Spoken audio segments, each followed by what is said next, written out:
There we go. Call recording is on.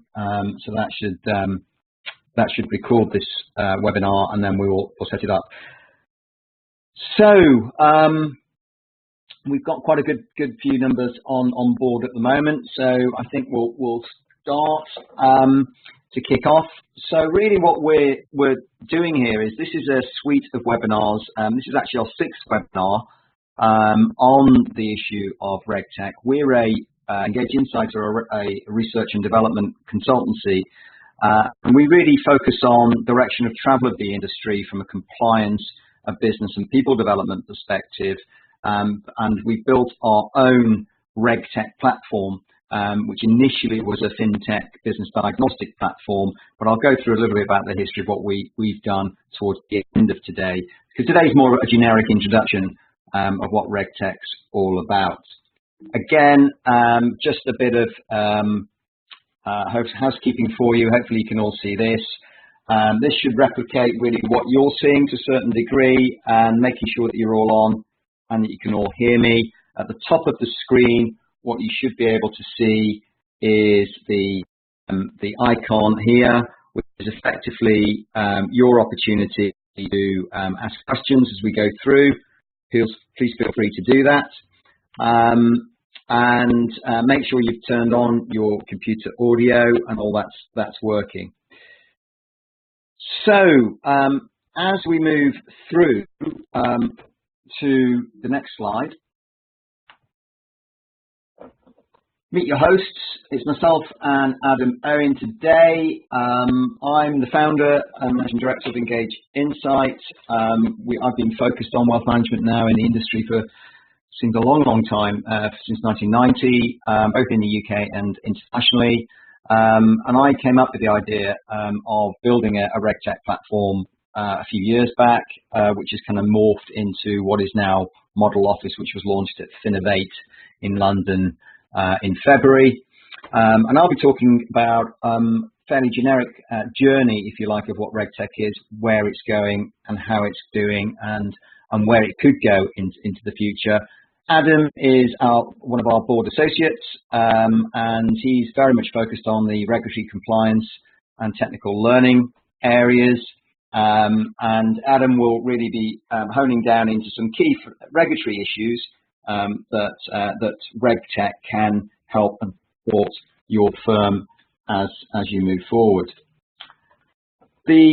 I'll be honest with you, I never ever thought my degree in English literature would come in use in retail financial services, but certainly there's been a whole bag of issues surrounding terminology ever since I started in the industry back in 1990, and certainly one of the key areas regarding RegTech. I mean, I've heard RegTech pronounced in a certain number of ways, but it's mainly either RegTech as in registration or RegTech as in regulatory technology. We prefer the latter, not the former, but it doesn't matter. At the end of the day, what we've got to really understand is what it is, and understand what it does. So that's the first point that we'll talk about right now. We'll then move through to why and how has RegTech developed, the journey it's on, and then we'll then also take a look at myself and Adam. Adam will come in here as well, and we'll talk about RegTech and health, financial advisor, planner, wealth management sectors moving forward, with this avalanche of regulations that are coming through from the FCA and also over the water in Europe. I'll then take a look at, I'll come back with tailing it off with looking at the future of RegTech, where it's going, bring out a crystal ball approach if you like, look at key areas that are influencing RegTech already. Give you some tips about employing for RegTech. We have done a lot of work with advisors, IFAs, wealth managers, planners on their business models, incorporating auto advice as well as regulation technology. And obviously that's where our Model Office platform was really formed from. So we'll give you some tips about employing it, what's worked for our clients going forward, and then we'll open up and we'll bring in hopefully those questions as we go. So what is RegTech? Well, as I say, terminology is kind of crucial, and what I'd like to do before we do that actually is really focus on FinTech, because FinTech, there seems to be a a whole load of white noise and activity around FinTech and what it means and what it does at the moment. But FinTech is nothing new. And you think back when credit cards were formed back in the 1950s, it's been over 50 years really since FinTech's been around. And then we've got the ATMs and the electronic stock trading that came through. Online banking is well over a decade old now. And obviously in today's world, we've got the digital wallets and if you're brave enough to invest on the internet, Bitcoin. So from that perspective, FinTech is here and has been here for quite some time. What we've got emerging from the shadows, if you like, of the FinTech world is the younger brother or sister, which is RegTech. And RegTech is only just beginning to really gain some momentum in the marketplace. But what we see, the way we see this is certainly FinTech has been viewed as a disruptor platform or disruptor tool in the marketplace, whereas what we think is RegTech is actually an enabler tool. It enables firms to do some really good stuff. In fact, I think it was George Osborne in 2012 in one of his budgets that came out with the phrase of supporting technology that can help with the increasing regulatory requirements in the financial services industry.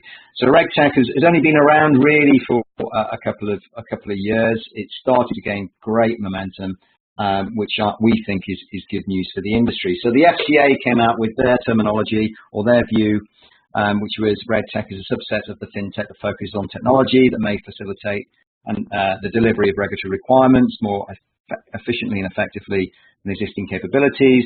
What we think this means is that firms can self-assess, stress test the service design against the rules. They will receive detailed management information, audit trails, risk reporting, and then ensure compliance data and market trends are assessed and recorded, and evidence compliance with all conduct requirements. In a nutshell, what that means is evidence-based practice. And as I'm sure you all know, seasoned professionals that you are, that evidence is kind of crucial when we're in the world of retail financial services. So why and how has RegTech developed, if we kind of understand what it actually is? Well, I think the interesting thing here is that obviously since the global crash in 2008, we had a whole load more focus on consumer protection, rightly so. It kind of may have been overkill in more ways than one, but we've never seen anything like it in a generation before. So with ESMA's new rules and MiFID II being born, which obviously is coming through in January next year, which we'll talk about a bit later on, that's created a lot of stuff coming through. We've also got what we call a double lock regulation, where we're talking about consumer protection. So obviously with MiFID, you've got appropriateness, which is all about the product manufacturer making sure the product is appropriate for the end user, which is the customer. And in the UK, what we've got is looking at suitability requirements, which is all really focused on the FCA and incorporating all the treating customers fairly and know your client framework into ensuring that the advice that's given is suitable to meet the client needs. We've also got issues which are coming to the fore right now, certainly with pension freedoms, which is all about self-harm regarding pension transfers.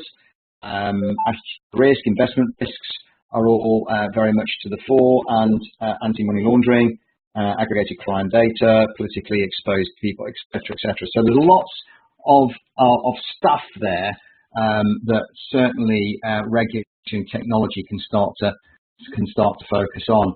The key area with this is that we can't afford to get regulation wrong or compliance wrong, if you like. So it's either a case of adopting new technology that can help, or spending far more money on more compliance costs, outsourcing to firms who can help, etc. So really, RegTech can help with an abundance of issues around in consumer protection. Innovation brings risks. So what we're seeing in the market is a lot of conduct and cultural risks. Conduct and culture is very hard to define. It's very hard to measure and manage, as I'm sure you're aware. In fact, the FCA has conduct at the core of their name, and they didn't really have a definition of what conduct meant when they launched in 2013, which I thought was interesting. But the key area with this is that we're finding firms are now more open, if you like, to employ diagnostics to measure and stress test and self-assess where they currently are with their business and where they're going forward, and managing the regulatory risks on an ongoing basis. And our argument is in many ways, well, look, particularly for advisor firms, if they have to, which they do, assess their clients' attitude to risk and capacity for loss, etc., why shouldn't the business actually diagnostically assess where they sit against the rules and all the regulatory risks that come with it? So that's what RegTech can help with. We've also got issues regarding integration. I'm sure a lot of you are aware regarding the data flows can be an issue. The quality of data can be an issue, making sure it's correct and up to date. We've got the general data protection regime coming through next, which is already supplanting really the Data Protection Act. And that really has a big focus on data quality and integrity and confidentiality. And again, RegTech can help with that, as I'll show a bit later on. Obviously, the chestnut there really is has the service design been built around the business needs or the client needs? And obviously, the answer should be the client needs. And in many ways, that kind of factors back into the regulatory paper TR16-1, which is all about research and due diligence, focusing on status quo bias and making sure that firms are building their services around client needs going forward. I mentioned the issue regarding cost and return on investment. We found that RegTech can help with that. It can really have a downward pressure on regulatory costs. Certainly, PI insurance. We're working with one large PI insurer at the moment in the City of London, and from that perspective, what we're looking at there is effectively looking at their client needs, incorporating the questions that they've got in their questionnaire, so digitizing their approach, if you like, feeding that back into the platform, showing the results that are coming through, benchmarking these firms against what the PI insurer wants to see, and that can have then an overall good effect, if you like, on PI insurance. Moving costs. So moving through to regulatory technology on that particular piece, the key area here is really focused on calibrating risks, aligning business models with the constant stream of regulations. Unfortunately, the FCA, ESMA aren't going to stand still, or we get a lot of regulatory papers coming through and directives, etc. So again, what regulation technology can do is keep you up to date and give you instant information on what's going on in the world of regulation, and also benchmark how your firm is performing against that. And that is priceless and valuable information that you can then use to go forward with the business to build a profitable, compliant and client-centric practice. The real costs, well, this is kind of like I call the depressing slide, which is really the information here. If you look at bottom right, for example, obviously I've mentioned before, getting compliance wrong is not an option.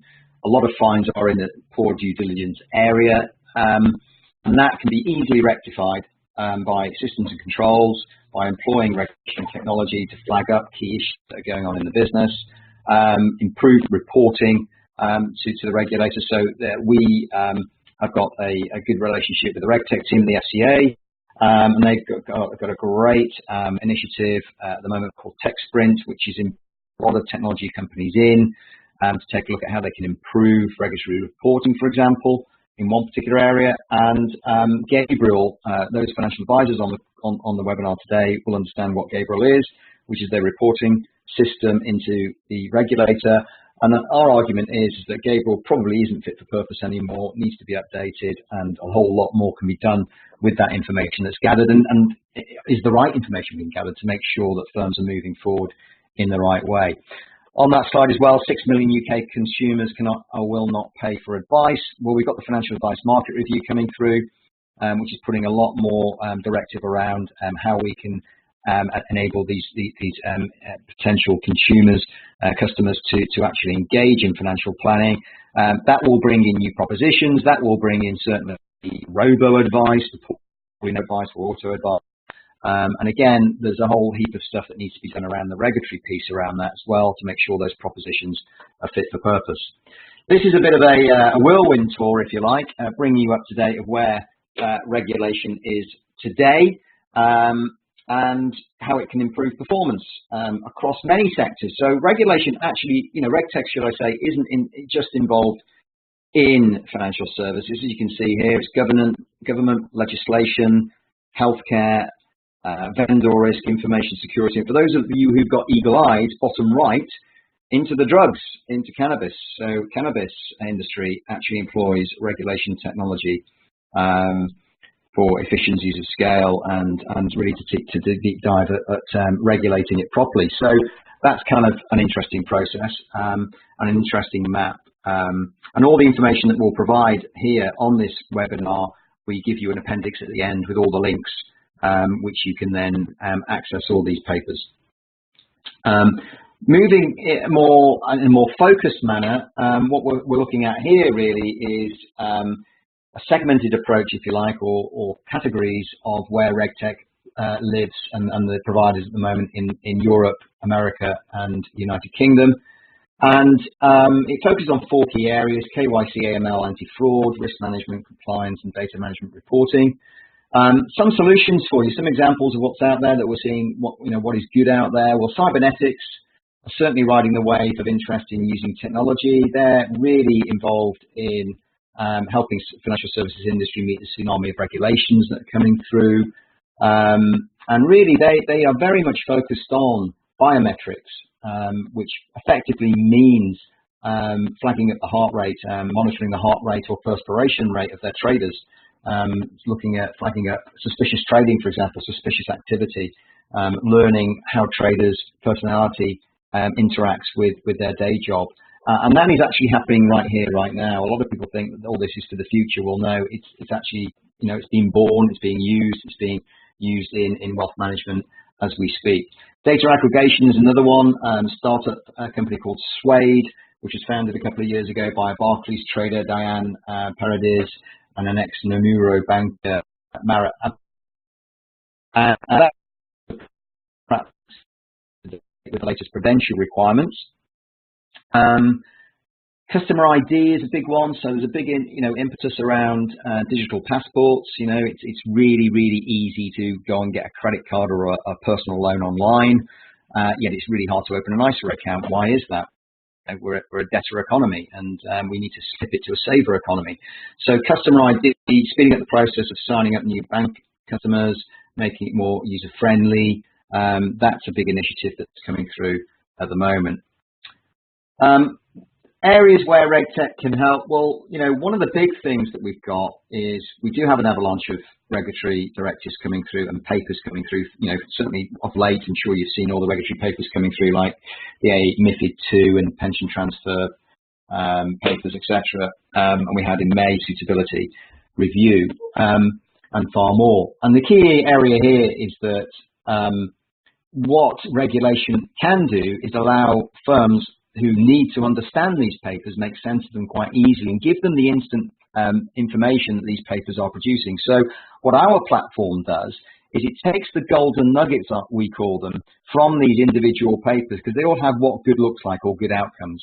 We take a lot of that, we build it into the platform, firms take the self-assessment, and then they get benchmarked against these good professional development outcomes that the regulator are showcasing that they want to see in the marketplace. Some of you may remember this chart, which was produced by the FCA in their business risk report a couple of years ago, which really focused on the key drivers of conduct risk. As I said before, conduct and culture is very hard to measure. Our view is you need a diagnostic to do it, to get deep dive into it, and understand what's going on. But one of the things that RegTech can do quite well is really understand what's inherent in the business, what the legacy issues are, understand, if you're using legacy technology, for example, is it fit for purpose? Is it doing what you need it to do? It also looks at areas surrounding structure and behavior, the culture of incentives, the conflicts of interest, and also focuses on the environment that people are practicing in, regulatory policy, technological developments, and economic and market trends. The annual report came out a couple of days ago from the FCA, and the interesting thing in there that I thought I'd flag up today was, yes, it's an outcomes-based performance framework that they're interested in.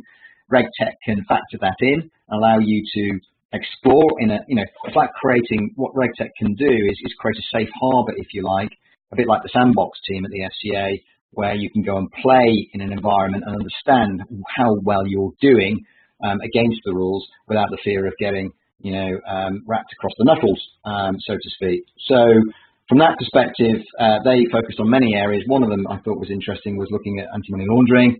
Well, they said in this particular report, we encourage the industry to explore ways to streamline anti-money laundering measures to reduce compliance burdens and make them more straightforward for ordinary customers. We have commissioned the review of the current sector innovations to improve understanding of how technology can help firms manage the risk of financial crime and money laundering. We will publish results later in 2017. So that is just a real flag up for RegTech and the importance for RegTech.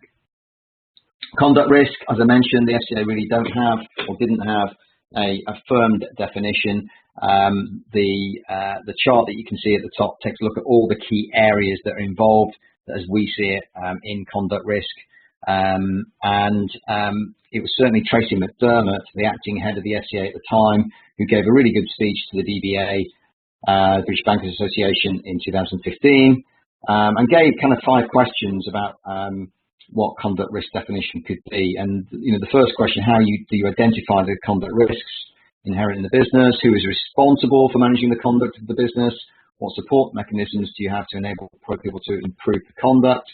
How do the board and executive committees gain oversight of the conduct of an organisation? And do firms have any perverse incentives or other activities that may undermine the strategies put in place in the first 4 questions? So that is kind of a really good way to look at what conduct risk is all about, how that works. So that's an interesting one, and how we benchmark conduct into our RegTech platform. Just very briefly, Financial Advice Market Review provides a framework of really making the industry, in the view of making it more accessible to the mass market, if you like, more affordable for them. And the key areas surrounding this is that it will involve, similar to auto advice actually, it's going to have to involve some auto advice, but it will involve new propositions coming to the market, which we're already beginning to see some. And from that perspective, I think there's risk. There's risk for those firms coming in, because if they've got the platforms, they've got the portfolios, they're going into a mass market area, they need to make sure on a constant basis that they're aligning themselves with the rules. RegTech can do that for them. It can dovetail into auto advisors, for example, to ensure that any key issues are being flagged and that the products are suitable, the portfolios are suitable, the ATR is doing a job, the attitude to risk is doing a job, etc., etc. So we think RegTech has a part to play in the forthcoming FAMR directives that will come out. The kind of final area that I'm going to touch on in this particular piece is looking at the fact that the FCA have come out with their suitability review. Big thumbs up for the industry, so well done, you financial advisors out there and planners. I think it was 93.1% are providing suitable advice of the 656 firms that they looked at. But there are key issues surrounding disclosure, T&Cs, terms and conditions, client agreements, suitability reports. There's a whole area regarding communications, disclosure, and personal messaging, if you like, that they're going to come back and revisit in 2019. And again, RegTech can help with that. It can really flag up how the suitability is working. Have you got the right advice definition now? Obviously, that's changed with the HMT getting involved and bringing in the personal recommendation advice definition from MiFID into the frame, which is good news for planners, the good guys in the market, and advisors, wealth managers, because that brings a very focused definition to suitability, and they can bring in more information guidance services into play, which I think is great news in educating their customers, their clients. So key areas before Adam comes in that help: anti-money laundering, know your client. Then we'll talk about certainly KYC and TCF, those key areas. We're already seeing blockchain usage for apps to provide know your client through facial recognition technology, integrating with social media. I was at Finovate for our launch in February, as I've mentioned at the start, and certainly we saw a lot of these firms up there using blockchain and merging that into social media technology to allow banks to do the KYC, which I thought was interesting. Auto advice I've mentioned, dovetailing that into RegTech to make sure the advice is suitable or the proposition suitable. MiFID II we'll talk about. Really what we're talking about here is professional growth. You know, the business is growing. We think the RDR's done a lot of good work on the individual professional regarding the QC level exams and technical knowledge, etc. I think there needs to be focus on the firm professional development as a business overall, and certainly RegTech can help with that. So I'm now going to hand off on to Adam, who will then take you through his key areas about understanding a bit more about the regulatory areas. So over to you, Adam.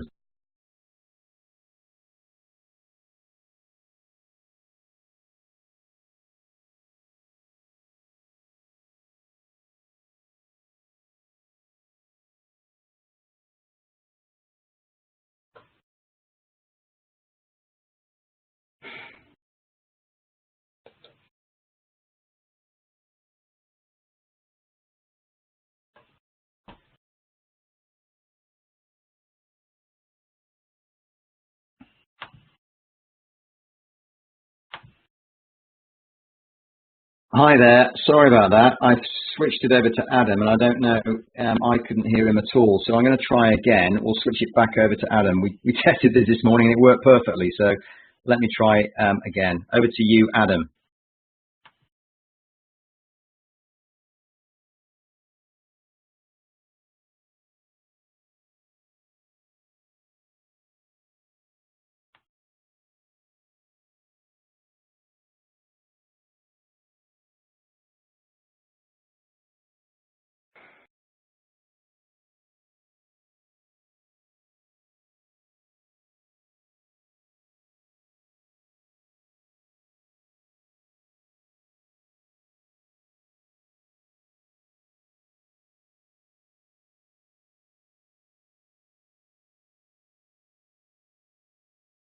Okay, don't know quite what's going on there, so I think I'll have to take over from this. Really, what we're talking about with MiFID coming through next year, we had the FCA MiFID paper, which came out this month, or this week, which really looked at key areas surrounding telephone call recording, structured products, conflicts of interest, independent advice, suitability, and client disclosure. And the key areas here is that firms now have a whole lot of plates to spin and balls to juggle. And with regarding to this, from that perspective, I think the issue is Adam's just come up with something there. Okay, I'm going to try one more time with Adam. Hang on.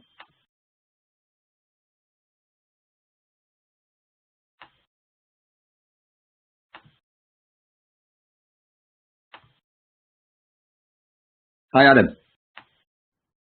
Hello, Chris, and everybody. Hopefully that now works. Yeah. Great stuff. Oh, good. You know, I was talking away for a good few minutes there as well before we managed to get me in. So I'm delighted to be chatting with everybody today. Sorry about the short delay there. And Chris, you were just starting off on this slide, so I'll pick back up from here then.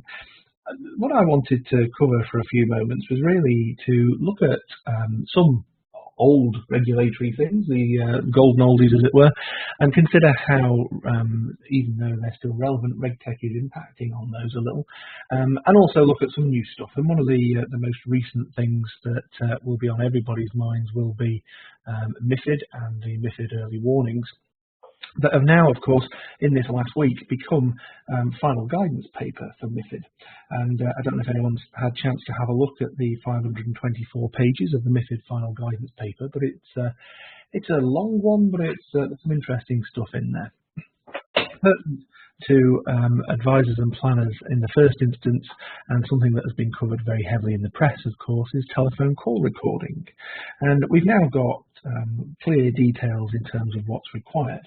And in terms of RegTech, you'll have human systems and controls in place, and they'll be supported maybe by some templated or automated processes. Where RegTech can really come in is help looking at benchmarking to consider whether those human systems and controls are doing enough as per the requirements of regulation, and maybe even to sense check some of those automated and templated systems and controls processes that you might have. And so the telephone call recording piece is an interesting one because subject to, or contrary rather to the original concepts that we were looking at, that might be we'd have to record every telephone call. That fortunately is not necessarily the case now. For advising firms, they're going to need to make a record of every significant communication.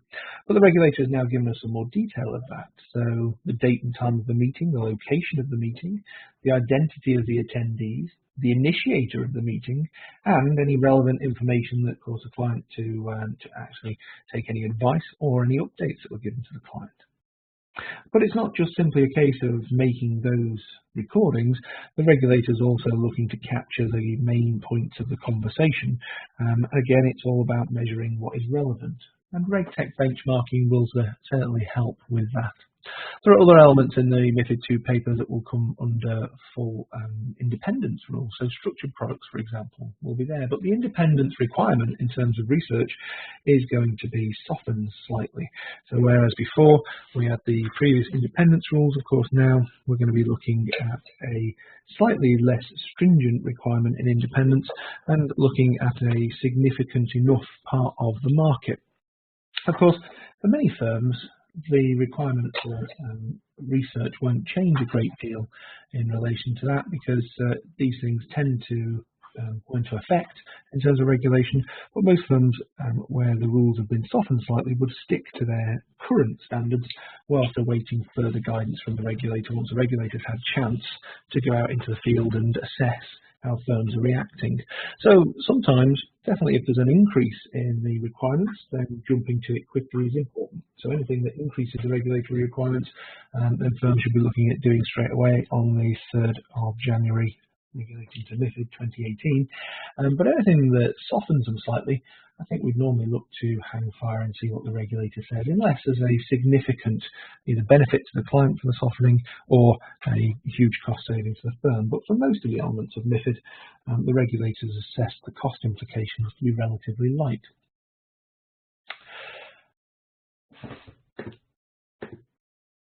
And one of the elements within MiFID and ongoing, of course, is suitability. And Chris, you mentioned earlier conduct and culture and the benchmarking of conduct and culture. And from a regulatory perspective, that still sits there with treating customers fairly. And TCF is an important element today, even though it isn't talked of openly on a regular basis necessarily. But of course, at the heart of RegTech solutions should be treating customers fairly. And definitely when we talk about benchmarking, utilising the requirements and the outcomes of TCF from a benchmarking perspective. I've gone one slide too far there, sorry about that. Utilising the outcomes of TCF from a benchmarking perspective is important, but it's about understanding how we deliver on these outcomes, and that's where RegTech solutions should really be at play, is to consider how each of these 6 TCF outcomes are being matched to the processes and systems within a firm. And human systems and controls can do that, but to automate it and to add in benchmarking can certainly help enhance that entire proposition. So that the firm can demonstrate that at the heart of its culture is the fair treatment of customers, and then operationally all of the other TCF outcomes are being met. Another key aspect of suitability is that of understanding the client's objectives through the Know Your Customer process. And this is stuff that we are very familiar with these days, but the regulator has moved the discussion on in terms of client objectives over time. And KYC information used to be fairly generic and static information, whereas now it's organic and live information that's being used, and we're looking to formulate the client's own words and understand those real objectives. And this isn't necessarily directly related to RegTech, the bit that I'm going to mention now, but ultimately I always find it useful. And asking a question in terms of whether your human systems and controls or your RegTech systems and controls are considering just a sense check on the things that you're recording as client objectives. And the regulator here has said, this was Chris Hewitt from the FCA, that we have regularly seen generic objectives such as investing for growth, investing for income. Oftentimes we'll see beating inflation. I want to ask, just from a human check perspective, I'd ask everybody to consider is when you're rereading your client objectives, when you sat there looking at how you've listed them in a fact find or a suitability report, just take a moment and imagine a scenario. Imagine the scenario of your client a couple of days after having seen you waking up and drawing open the curtains on a bright sunny morning and thinking about what they've achieved over the last week. And if you were to insert the objectives as you've listed into a sentence spoken by your client as they open those curtains on a bright sunny morning, would it sound plausible? So if we have a situation where the client's pulling open those curtains and saying, yes, I've beaten inflation again today, if you think that is something that your client would use if we inserted the client's objectives as you've listed them into that sentence, then I think that stands as a real objective. If it does sound somewhat implausible and silly that the client would say such a thing and get excited about it, then it's probably just a facilitator to the advisory process and not a real objective. And that's what I'd like to call the objective test, as it were. And that can be built into a RegTech solution and checked on a more standardized basis. Because, of course, oftentimes the production of suitability reports is on a templated basis, so we need to watch for that. So when we're understanding the link between the client solution, C, and the client's objectives, A, we have research sat in the middle, and a file and a device process should balance. So if we have a simple objective, we should have a simple solution, but all too often we'll see more complicated solutions. And so again, it's always about checking back within your systems and controls to see that for every solution given to the client, there should be an equal and appropriate client objective. So from a regulatory point of view, and this is where RegTech comes in measuring and monitoring this, from a regulatory point of view, then the regulator is always looking for a solution that provides the cheapest, simplest and lowest risk solution that still meets the client's objectives. I'm almost done there, but I thought I'd leave you with a couple of checklists. And these checklists actually are provided by the FCA. And it's not often that the regulator will give us checklists, simply because if we are only checking to a checklist, then we can create systemic risk. And that's one of the dangers of simple systems and controls processes, particularly if we're working with a checklist. If we have, say, an 11-point checklist, for argument's sake, what happens if there's a 12th point that isn't on the list? Systems and controls leave space to check for that 12th point. Well, this is something that the regulator does infrequently, but with this instance, they've actually put together a couple of checklists when we're looking at suitability. In this instance, as risk, questions to ask yourself. I'm not going to read through this particular list. You can see it on the screen there, but I know this will be available after the webinar, and so we'll make these lists available for you. There's also a list here for capacity for loss in terms of the regulator's concerns when firms and advisors are assessing capacity for loss. And that will include confusing capacity for loss for risk appetite or indeed volatility, as the regulator states clearly that capacity for loss shouldn't be used, or volatility rather, shouldn't be used as a proxy for capacity for loss. And a final good practice list from the regulator looking more at capacity for loss good practice, some other items there. But your either human systems or your RegTech systems, or a combination, a hybrid of both human and RegTech systems, should be considering all of these points working together and ensuring that ultimately the consumer is protected as much as possible from key elements of systemic risk.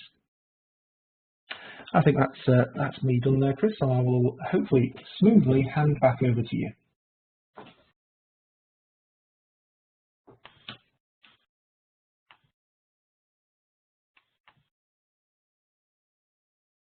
Many thanks, Adam, and big apologies. That was my fault, actually. My big fat thumb had not actually unmuted you, so I do apologise.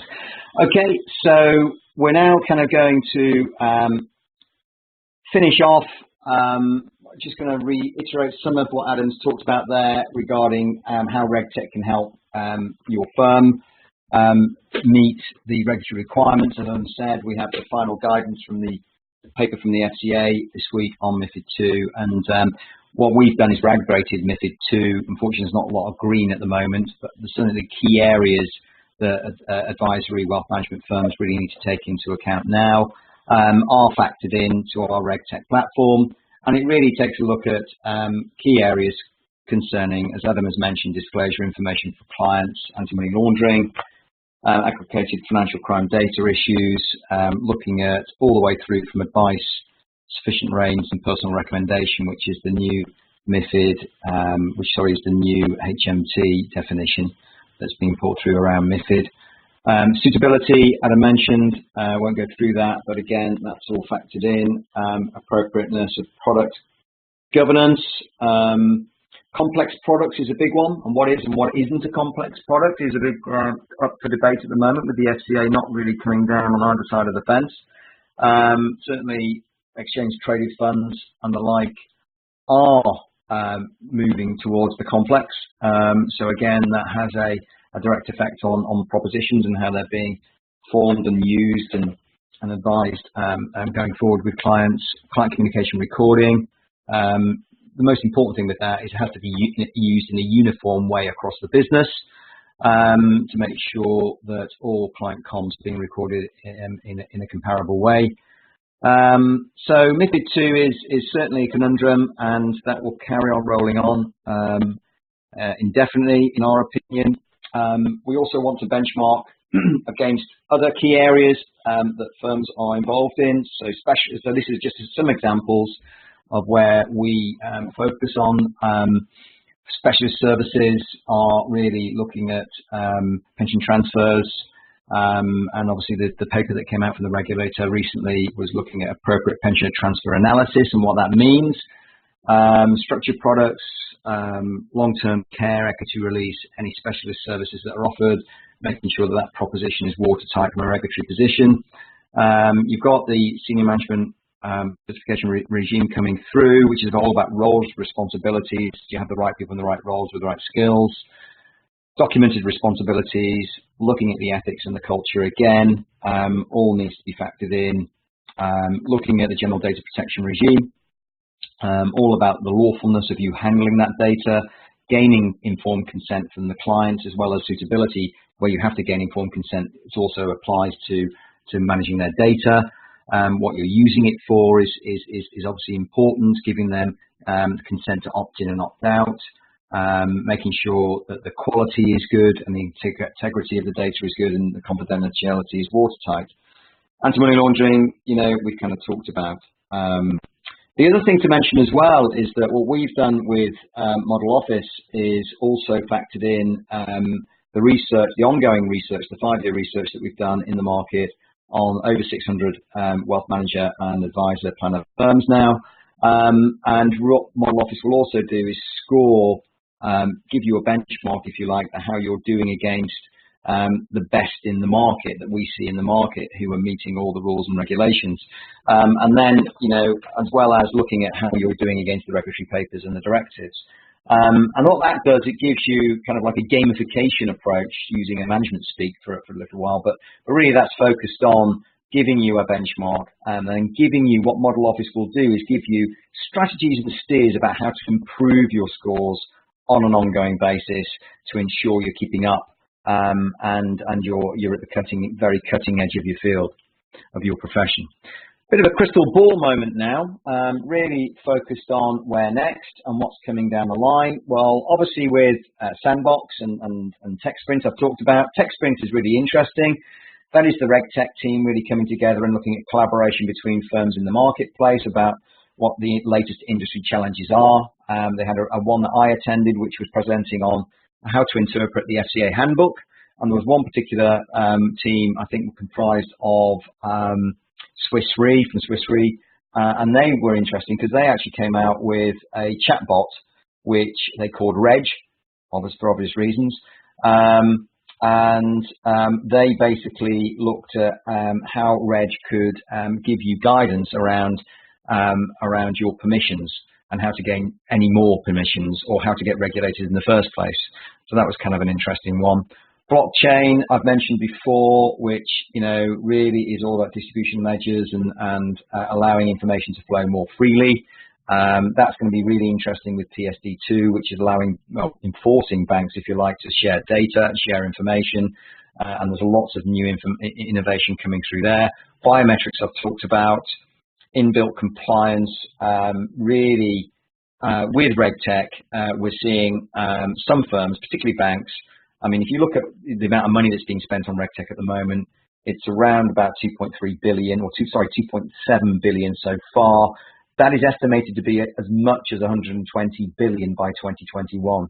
Mainly the banks are looking at inbuilt RegTech solutions. Automation and artificial intelligence are already here. So if you think about chatbots and what they do, so machine learning, how that can help, and we're already looking at that for Model Office. So we are looking at building Mo, which will be a chatbot, which will provide all the strategies and steers to improve scores going forward for financial advisors, planners, and wealth managers. So artificial intelligence is certainly here, and it's building momentum. It's not here to replace human beings. We think it's here to empower them. And as I said, RegTech at the start of today is all about an enabler platform, not a disruptor platform as such. So we've also got virtual reality, which is interesting. So we saw a firm at Finovate really bring in virtual reality where you could actually see your money and how your money worked, and bringing it really into a tangible landscape. And then where you can actually take it to other banks and what they would give you from interest rates to products to services. That was a very intriguing, I think that won Best of Show. What is also coming down the line, which is already here, is IP Software developed Emilia. They're claiming that's the first digital employee, and Emilia is already bringing in the marrying in the IQ with the emotional intelligence aspect, where it can Emilia can actually read your expressions that you're using, your voice tones, try and map out your emotions. So really customer relationship management is where Emilia is at the moment. Some firms are using her. Local councils are beginning to look at using Emilia and artificial intelligence to help them with the administration stuff and tasks. And there's no reason why that can't come to the fore into retail financial services at some stage in the future. I'm pretty confident it will do. Finally, really looking at where the universe is going, and certainly reporting, defining the problems, that we're trying to solve is key. You can see Model Office up there, which is about interpretation of regulation, top left. Reporting, data access, storage, risk management, fraud prevention, FinTech startups are all coming to the fore.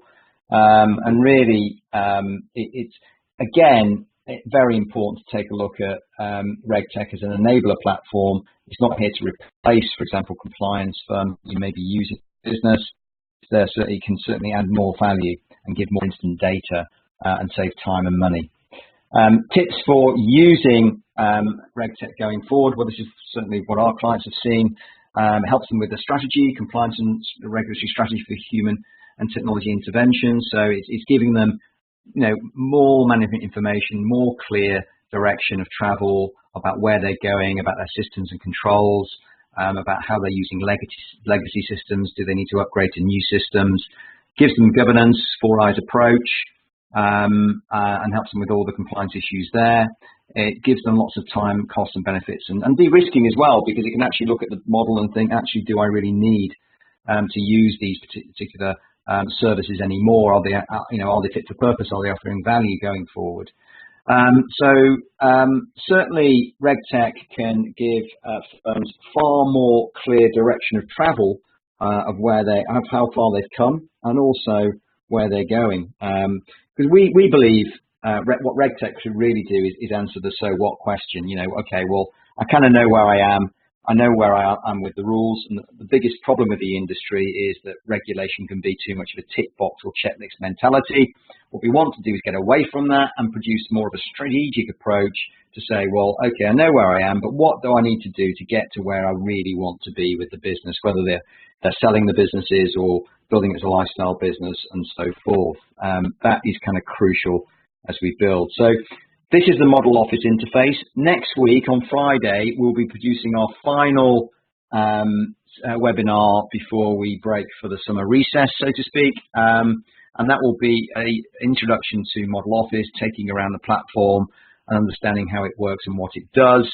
It really is based on a foundation of what we call 5 keys to build a compliant, sustainable and client-centric practice.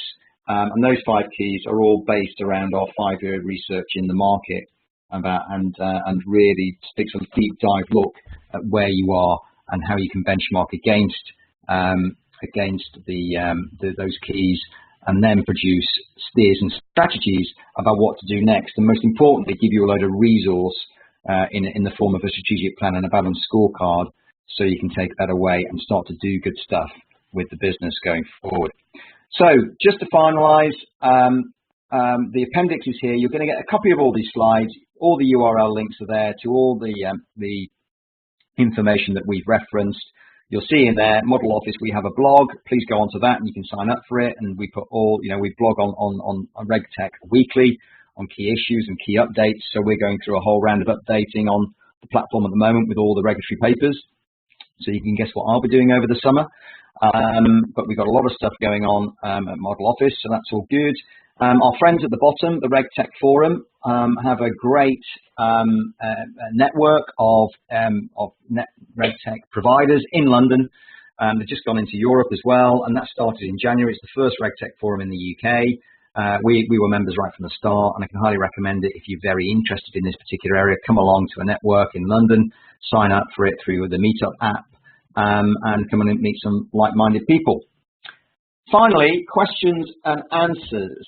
So we've got a couple of questions here, quite a few questions. Just to finalise, I won't keep you too long. First question I thought was quite funny. I think I might know who this is. Will RegTech replace the FCA? Well, who knows? But certainly the FCA are holding a mirror up to themselves, hence the RegTech team, about how they are regulating the marketplace, and they, believe it or not, want to make it easier for firms to set up, to go for it, and make it easier to protect consumers. And certainly RegTech can help with that. So again, we don't think RegTech's a disruptor tool. We think it's an enabler tool, and I think the RegTech team is doing some remarkable stuff at the FCA, and in particular around the handbook. So watch that space. Watch this space. I think the handbook will have some interesting developments with RegTech shortly.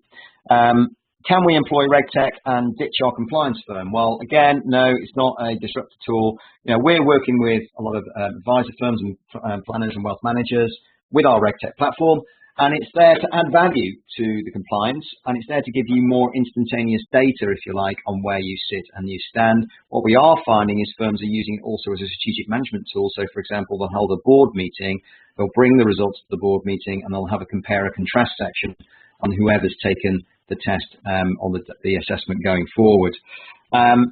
Will artificial intelligence be available? Well, certainly yes. There are chatbots available at the moment in the RegTech sphere. It's more to do with wealth management industry and wealth managers, but certainly it's something that we're currently looking at with Model Office, and next year we're looking at the enterprise version, which will have a chatbot called Mo, funnily enough, short for Model Office. So that is certainly being factored in, and I think, again, it's a watch this space. I watched Newsnight last night, and they had a whole feature on artificial intelligence and how that's coming through, so I think that's inevitable. Will Gabriel be scratched? Well, I certainly think Gabriel needs a complete overhaul, and in many ways what we produce with Model Office adds so much more value to Gabriel, and we've had it in front of the RegTech team at the FCA, and they really like it from that perspective. Also, going back to what I was saying about the PI insurers, it can offer far more value to PI insurers that could potentially reduce not only regulatory risks but also PI costs. So I'll be sending out next week some details about our final webinar of this quarter, and then we'll be picking up again in September. If you've got any questions, you can fire them over to me at any time, because I'll send out my email and contact details with the slides. And finally, but not least, thank you so much for your time on this webinar. And we really appreciate you taking time out of your day on a very hot and sticky Friday. And I now won't get in between you and your trip home. And have a great weekend. So thanks so much.